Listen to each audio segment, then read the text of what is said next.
evening. I hereby call this special meeting of Nacogdoches ISD Board of Trustees to order. Let the record show that a quorum is present and notice of this meeting was posted as required by the Texas Open Meeting Act. At this time, I guess Mrs. Kelly Pitcock is not present. Ms. Anderson? Please remember that items do not have to be taken in order as it has been posted. Thank you for joining us today, and I ask to please turn your cell phone to the silent mode. And time is 12, by the way. The board will now conduct an executive closed session to discuss the items posted on our agenda pursuant to the following provisions of Texas Open Meeting Act as follows, as allowed by Texas Government Code Conduct 551.071, 551.074, and 551.0.129. No voting will take place in the closed meeting. Any action the board wishes to take as a result of discussions in the closed meeting will take place after board reconvenes in open session. It is now 12:01. Okay.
Good afternoon again.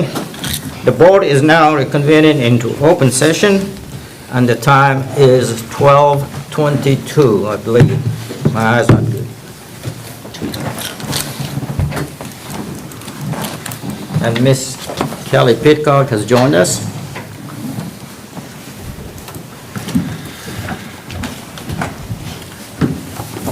At this time, we do not have requests for public address or public comment.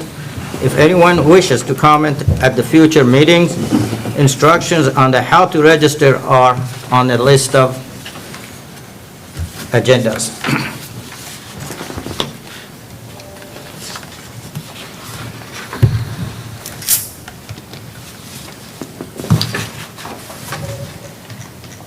Okay.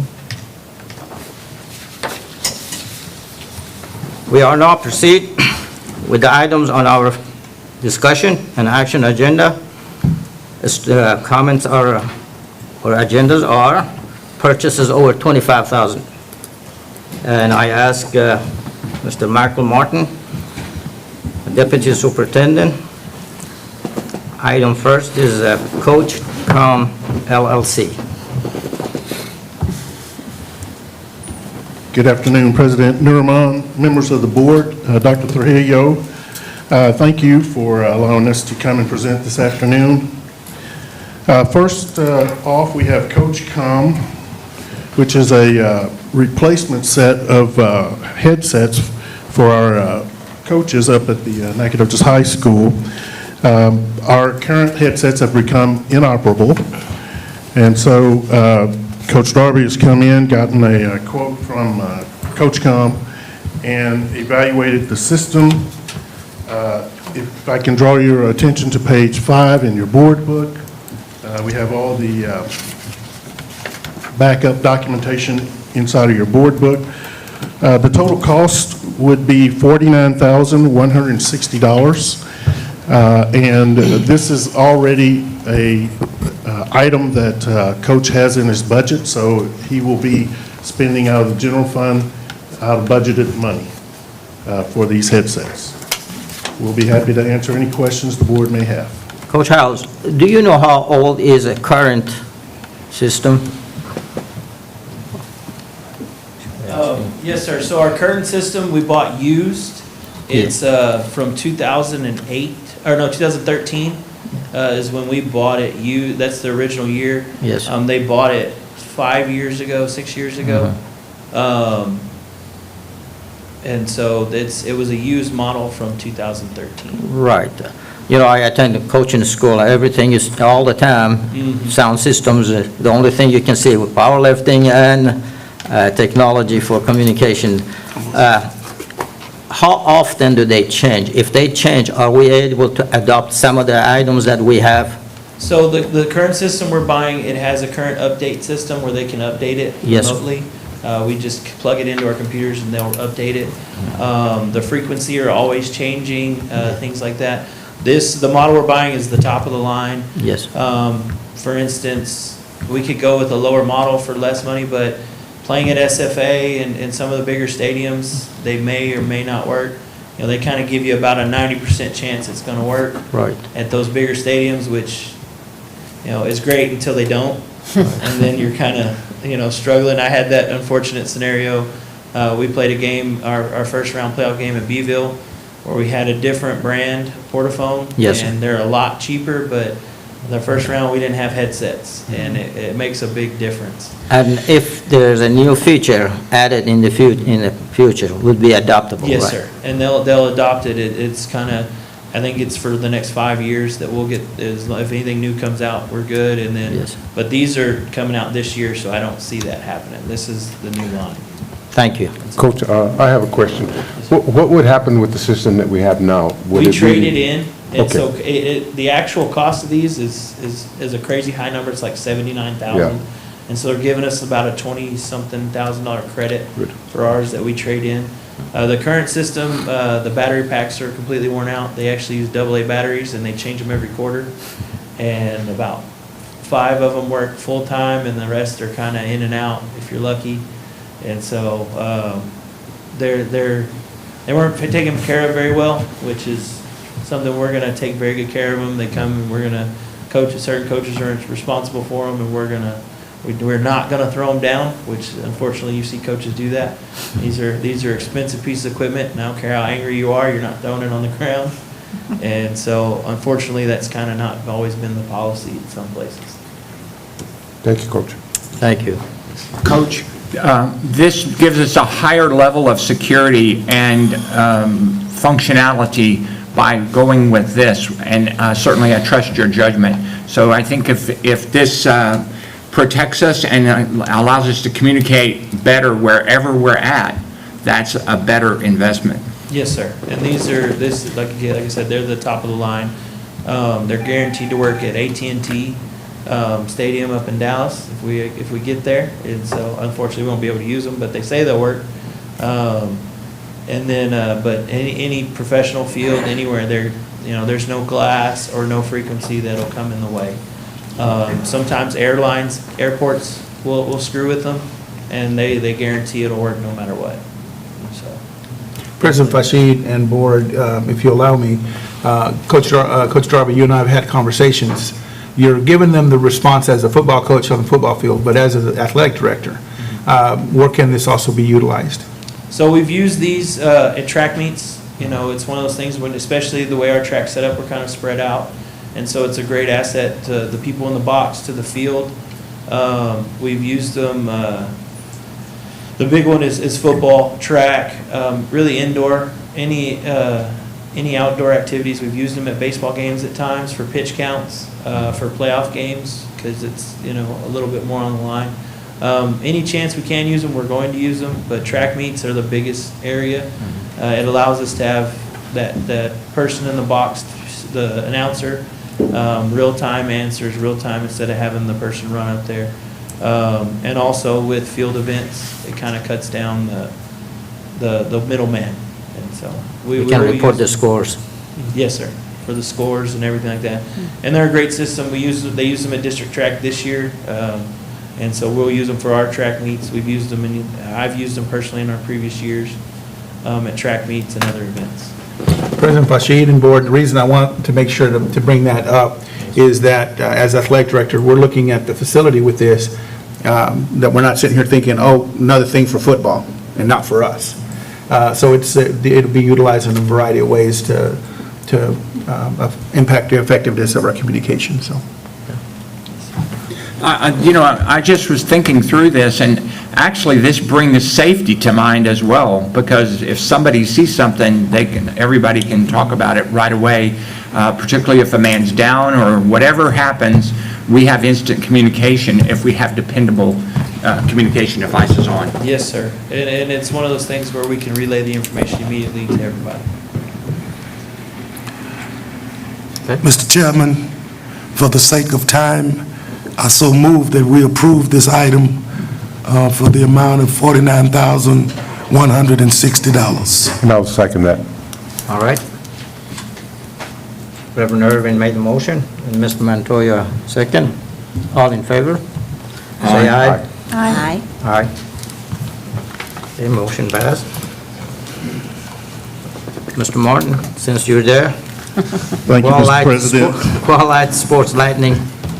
If you'll take a look up at the screen, we took a few shots of some damage that was done by high winds and some of our recent storms to our lighting fixtures at the stadium at Nacogdoches High School. A couple of the fixtures were actually turned almost 45 degrees, making the lighting out of compliance with the UIL specifications. So we did some drone inspections and got with a company called Qualight, and they were able to fit us in a schedule that was pretty quick. So we got them out there to repair those lights. The total cost was $38,100, taken out of general fund, and the administration recommends that the board approves the purchase of this services for $38,100 for Qualight Sports Lighting LLC. We'll answer any questions the board may have. It's not a question, it's just for my own knowledge. Is there any policy, rules, the height of those poles? Anybody knows? What I recall, President Nurman, was when we put those LEDs, installed those LEDs out there a couple of years ago, I recall the installers telling us that those were the highest poles that they ever installed lighting on. That most of them were lower, and even the guys were scared to go up in the crane that it was so high up. That's But- what I was worried. Yes, sir. Okay, President Nirman and the board, I want to make sure, because the community is hearing, some of the folks that live around there may find this opportunity to also be concerned because those lights are very bright and they go out into their property. I want to make sure that the community knows that this is the latest technology. So a lightning strike or a light flash out there that comes on could theoretically make those lights come on. So if those lights are on at 2 o'clock in the morning, it's not because Ralph is just wanting to play with lights and turn them on. As soon as they're on and we can get that communication, our folks can turn them off. But we really want our community to know that those lights are controlled a whole different way. It's not the old-fashioned, go over there and click a big button and pull a big lever to do that. So we appreciate the community. They communicate regularly, let us know, hey, those lights are on, why are you wasting electricity, why are they on? Number one, they're LEDs, so they're not going to waste as much electricity as what you've traditionally seen with the old bulbs. And number two, a lightning strike, a lightning flash, the change of a lightning, something in the environment can trigger those lights to come on, and then we got lights on. So I just wanted to make sure that to speak to our community that's out there. So yeah. Does everything- Mr. President, Yes, sir. I so move that we approve the lighting, the sports lighting, for $38,100. Thank you. Second, anyone? Second. I'll second. Okay. Reverend Irvin and Ms. Winslow. All in favor? Say aye. Aye. Okay, thank you, board. Next one is Hellas Construction Company. Thank you, Board. Thank you, President Nurman. On May 18th, 2023, the district received a proposal for stadium turf replacement at Nacogdoches High School Dragon Stadium. The work was originally scheduled to be done in the summer of 2024, but due to damage caused by recent storms, work must be done to the field in order to ready it for next fall's football season. Since the repair work must take place below the surface of the turf, it is being proposed to move this turf replacement up to this summer. The scope presented represents an upgrade to the current turf specifications at the football field, including a new shock pad, cooling, composite infill, and resurfacing and striping of the track. Also included in the new turf material around the track and field event areas. So there's some area out there that's still dirt, so to say, dirt and grass over there by the shot put throwing area, field. Our intent is to have that landscaped and have that also turf so that we're not tracking mud onto the football turf when we go out to play football.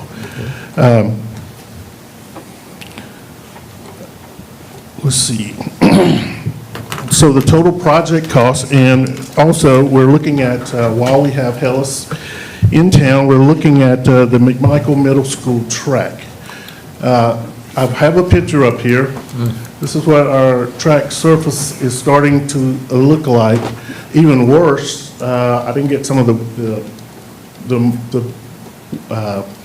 pictures that are even worse than this. I didn't get any of those, but this is what the surface of that track is starting to look like, as well as the high school track.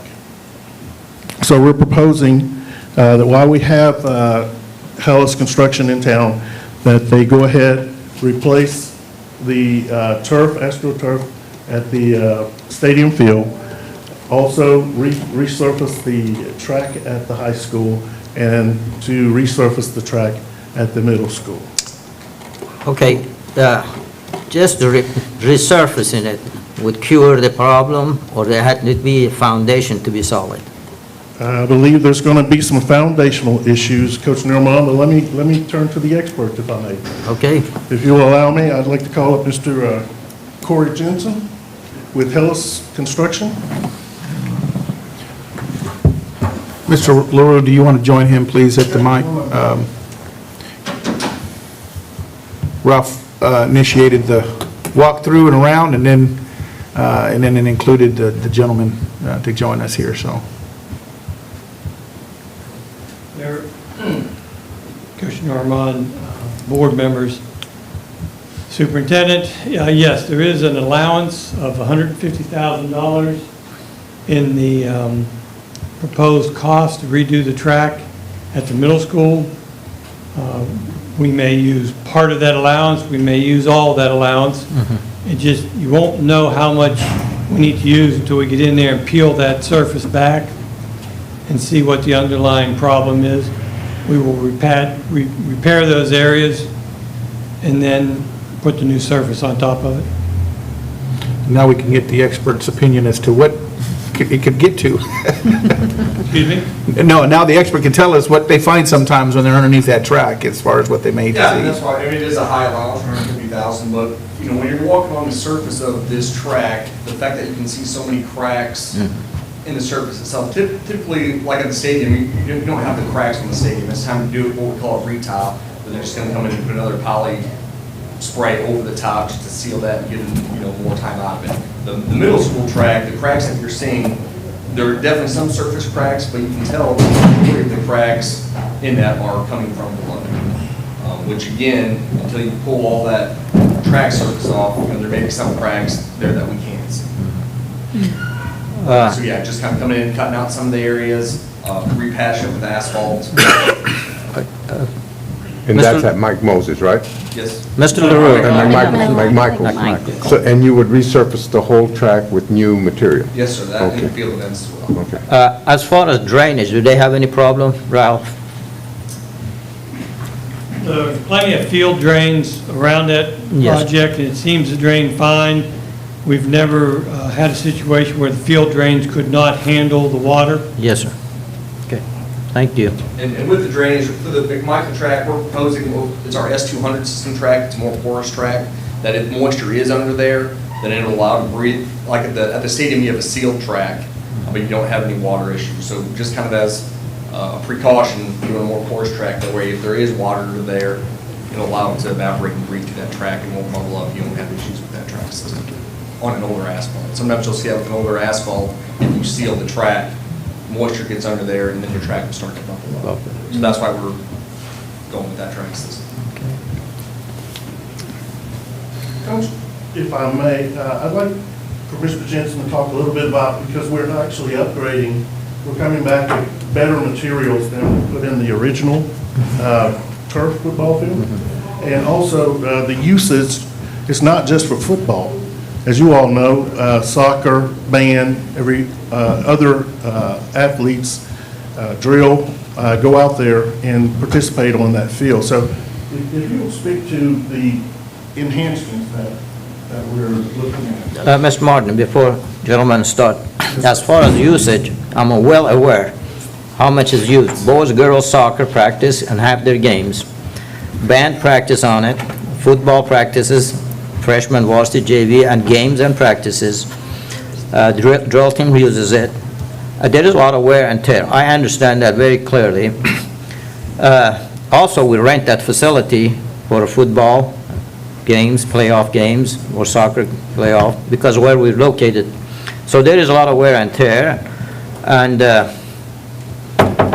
I'd just like to know personally, what was the cause of the problem? I know there was rain, or we blame the rain. Was the drainage adequate or not adequate? How bad is under the turf itself? I guess the doctor is there. So as you may be aware, May 17th, we had a pretty significant storm, Right. flooded several of our properties, that property included. That region of town got 5 inches of rain in 1 hour. As best we can determine, now that Hellas has come in and we've dug up the drain field and found it to be completely intact. What I feel happened is everything outside of the stadium had so much standing water, there was no place for the water to go that was under the field, and it came in with such velocity that it disturbed the gravel bed only in a limited area of the field, but it did disturb it. And it feels like it more or less lifted a section of the turf, kind of floated it. The water went under it. Yeah, I mean, that's exactly right. Basically, that amount of water at that time coming from other areas than just on the field, that drainage system lifted that turf, separated the seams, and then agitated some of the drain stones below. So we'll have to go in, again, we won't know exactly until we pull up the turf, Yes. but that's something we will, regrade anyway, so that's going to take care of Yes. at that time. On based my experience, you cannot get rid of moisture and water. When you take the turf off, I guess you all have to put a roller on it.